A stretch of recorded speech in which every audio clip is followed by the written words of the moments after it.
ونصلی ونسلم علی رسولہ الکریم اما بعد فاعوذ باللہ من الشیطان الرجیم بسم اللہ الرحمن الرحیم۔ معزز سامعین کرام، جیسا کہ ہم جانتے ہیں کہ رمضان المبارک کا بابرکت فیوز و برکات والا مہینہ شروع ہو گیا ہے، تو رمضان کے ہر سماعت، ہر گھڑی، ہر لمحہ اللہ کی رحمتوں اور برکتوں کا نزول ہوتا ہے۔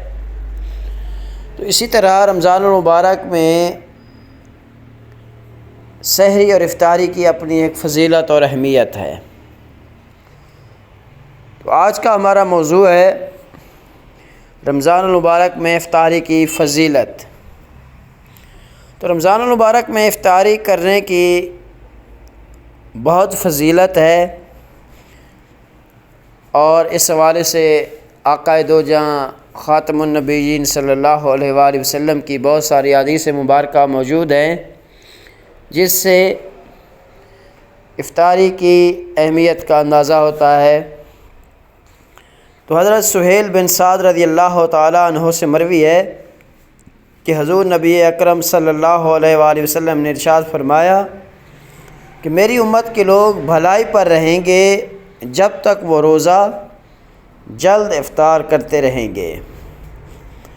حضرت ابو ہریرہ رضی اللہ تعالیٰ عنہ سے مروی حدیث قدسی میں اللہ تعالیٰ نے فرمایا کہ میرے بندوں میں مجھے پیارے وہ ہیں جو افطار میں جلدی کریں۔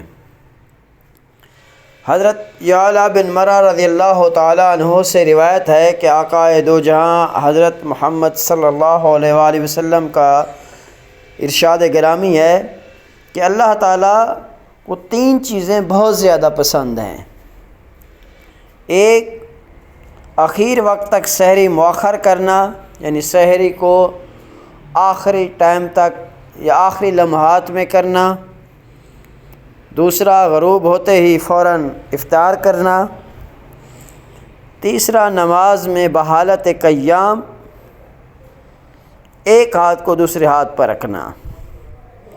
گویا معلوم ہوا کہ رمضان المبارک میں ہر وقت روزہ افطار کرنا، بر وقت روزہ افطار کرنا نہ صرف بے شمار فضائل اور روحانی فیوز و برکات کا حامل ہے، بلکہ اس سے وقت کی فضیلت بھی ہے۔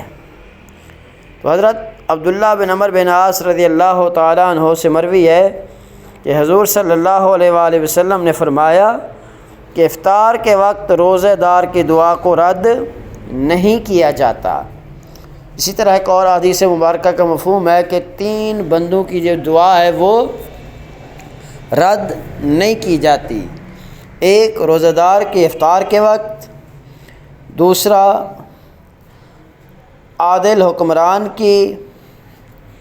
اور تیسرا، اس حوالے سے مختلف آراء ہیں، بعض کے نزدیک جو قیام اللیل کرنے والا ہے اس کی دعا ہے، بعض کہتے ہیں جو مظلوم ہے اس کی دعا ہے۔ تو یہ 3 ایسے مواقع اور ایسے اشخاص ہیں جن کی دعا کو اللہ تعالیٰ رد نہیں کرتا، اور ان میں سے ایک روزہ دار کی افطار کے وقت کی جو دعا ہے وہ بھی اس میں شامل ہے۔